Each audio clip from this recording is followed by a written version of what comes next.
Você já parou para olhar ao redor e sentir aquela sensação estranha no peito? Aquela mistura de confusão com raiva, sabe? Você vê alguém que mentiu, traiu, destruiu pessoas, pisou em cima de todo mundo para chegar onde chegou e tá bem. Tá muito bem, na verdade. Casa boa, dinheiro, sucesso, respeito das pessoas. E aí você olha para sua vida, você que tentou ser honesto, que tentou fazer certo, que orou, que confiou, que esperou, e parece que você ficou para trás. Isso dói. E eu precisava começar o vídeo sendo honesto sobre isso, porque se você tá aqui, provavelmente você já sentiu isso. E não é frescura, não é falta de fé. É uma das perguntas mais antigas que um ser humano pode fazer. É uma pergunta que tá na Bíblia. É uma pergunta que homens que amavam profundamente a Deus fizeram com lágrimas nos olhos e punhos cerrados. Então hoje a gente vai entrar de cabeça nisso. Sem resposta fácil. Sem aquele papo de Deus sabe o que faz, jogado no ar para encerrar o assunto. A gente vai entender de verdade o que está acontecendo quando o mal parece prosperar. E eu prometo que no final desse vídeo, a sua visão sobre isso vai mudar. Antes de continuar, se você é novo por aqui, se inscreve no canal e ativa o sininho. Conteúdo assim sai toda semana e você não vai querer perder. Deixa eu te contar sobre um homem chamado Asaf. Ele era músico, levita, um dos responsáveis pela adoração no templo de Davi, um homem que dedicou a vida inteira a Deus. E em um determinado momento da vida dele, ele escreveu um texto que ficou registrado para sempre no Salmo 73. E o que ele escreveu é exatamente o que você está sentindo agora. Ele começa dizendo: "Mas quanto a mim, os meus pés quase escorregaram." Cara, isso é pesado. Ele está dizendo que quase caiu, quase abandonou tudo. Por quê? Porque ele olhou para os ímpios e viu que eles prosperavam.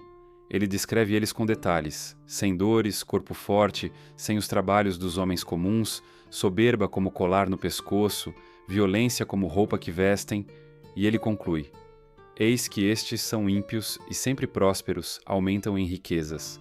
E aí ele faz a pergunta que você provavelmente já fez em algum momento: "Para que, pois, tenho purificado o meu coração e lavado as minhas mãos na inocência?" Traduzindo, para que serviu tudo isso?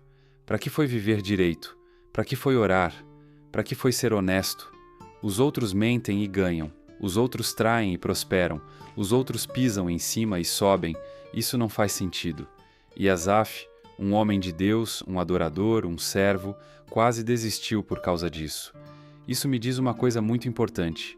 Você não está fraco por ter esse pensamento. Você está humano. Mas agora eu preciso te fazer uma pergunta que pode ser desconfortável. Quando você olha para alguém que parece prosperar fazendo o mal, você tem certeza absoluta do que você está vendo?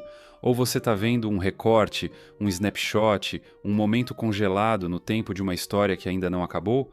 Porque a gente tem esse problema gravíssimo de julgar a história pelo capítulo do meio.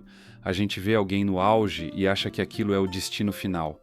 A gente não vê o que vem depois. A gente não vê o que acontece por trás das câmeras.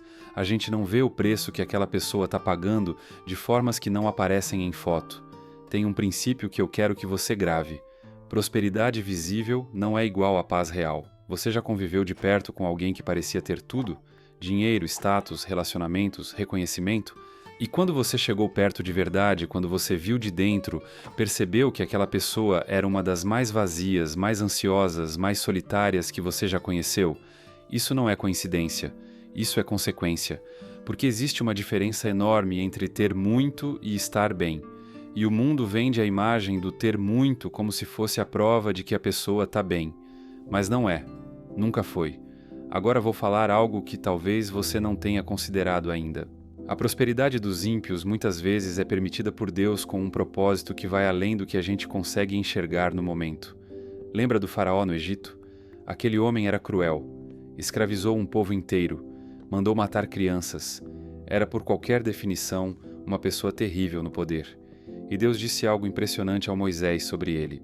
Deus disse: "Para isto mesmo te tenho conservado, para mostrar em ti o meu poder e para que o meu nome seja anunciado por toda a terra."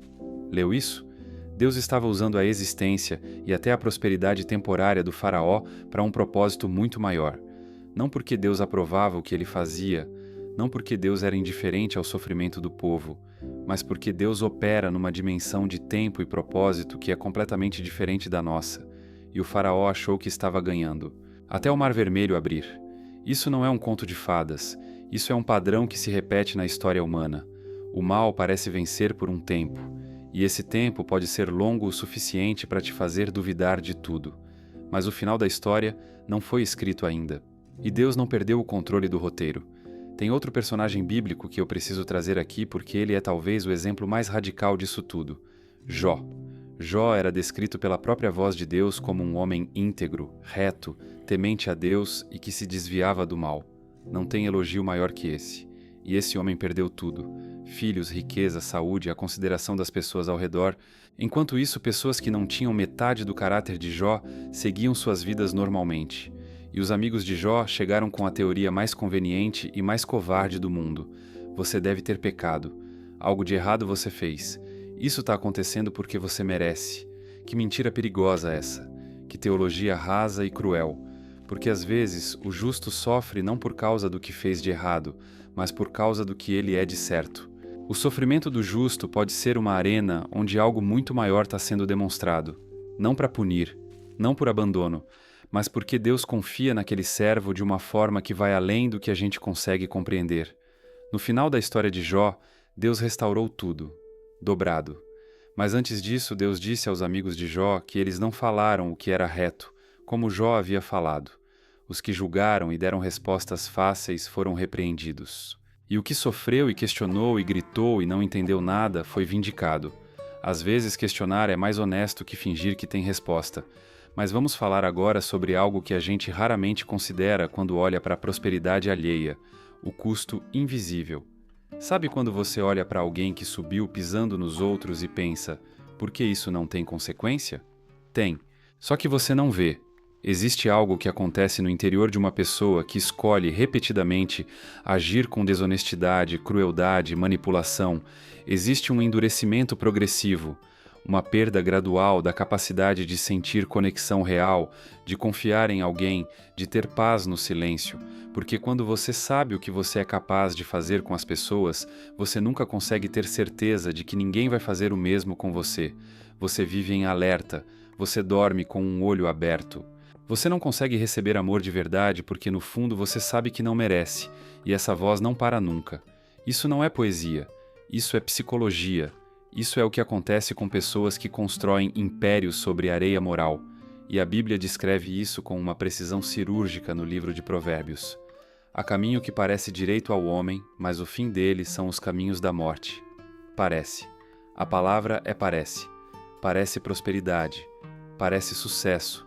Parece que deu certo. Mas o fim da história ainda não chegou. Agora eu quero ir num lugar mais fundo nisso tudo, porque eu acho que existe uma dimensão dessa pergunta que a gente evita por desconforto. Quando você pergunta por que Deus permite que pessoas ruins prosperem, você já considerou que Deus também está sendo paciente com você? Calma. Não estou dizendo que você é uma pessoa ruim, mas existe um princípio no segundo livro de Pedro que é devastador na melhor forma possível. Pedro diz que o Senhor não retarda a sua promessa, mas é longânime para convosco, não querendo que nenhum pereça, senão que todos se convertam ao arrependimento. Longânime. Essa palavra em grego é macrotúmia. Significa paciência extrema. Significa segurar.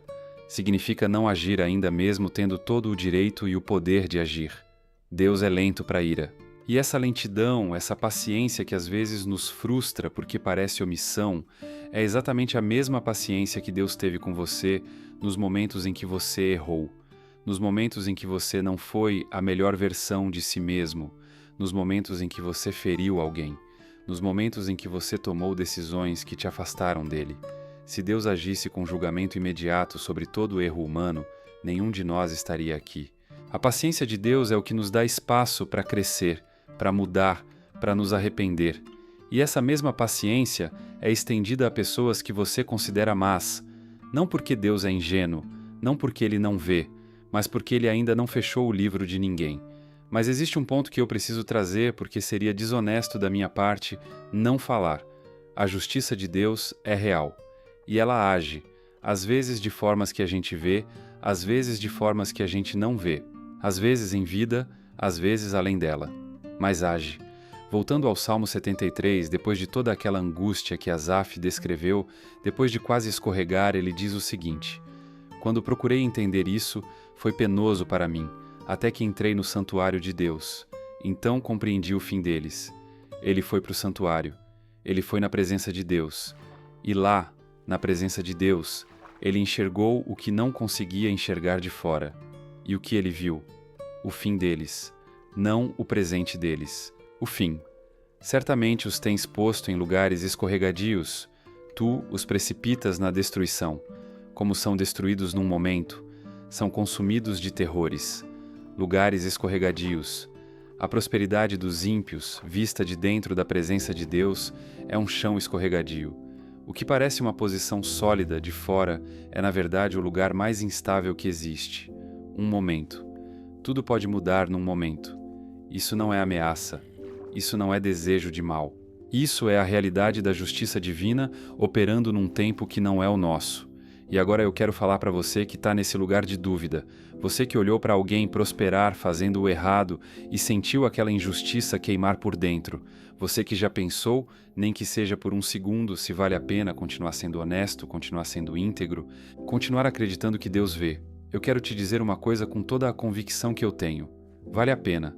Não porque você vai ser recompensado amanhã, não porque tudo vai fazer sentido na semana que vem, mas porque o que você constrói por dentro, o caráter que você desenvolve, a paz que você carrega, a integridade que você mantém quando ninguém está olhando, isso ninguém tira de você. Isso vai com você para qualquer lugar. Isso é a fundação que, quando a tempestade vier, não vai ceder. O atalho moral que o outro tomou pode parecer vantagem agora, mas atalho é atalho. Ele corta caminho, mas também corta raiz. E árvore sem raiz cai na primeira tempestade. Você está construindo devagar? Tá. Mas você está construindo com fundação. E fundação é o que ninguém vê, mas é o que faz tudo ficar de pé quando o peso chega.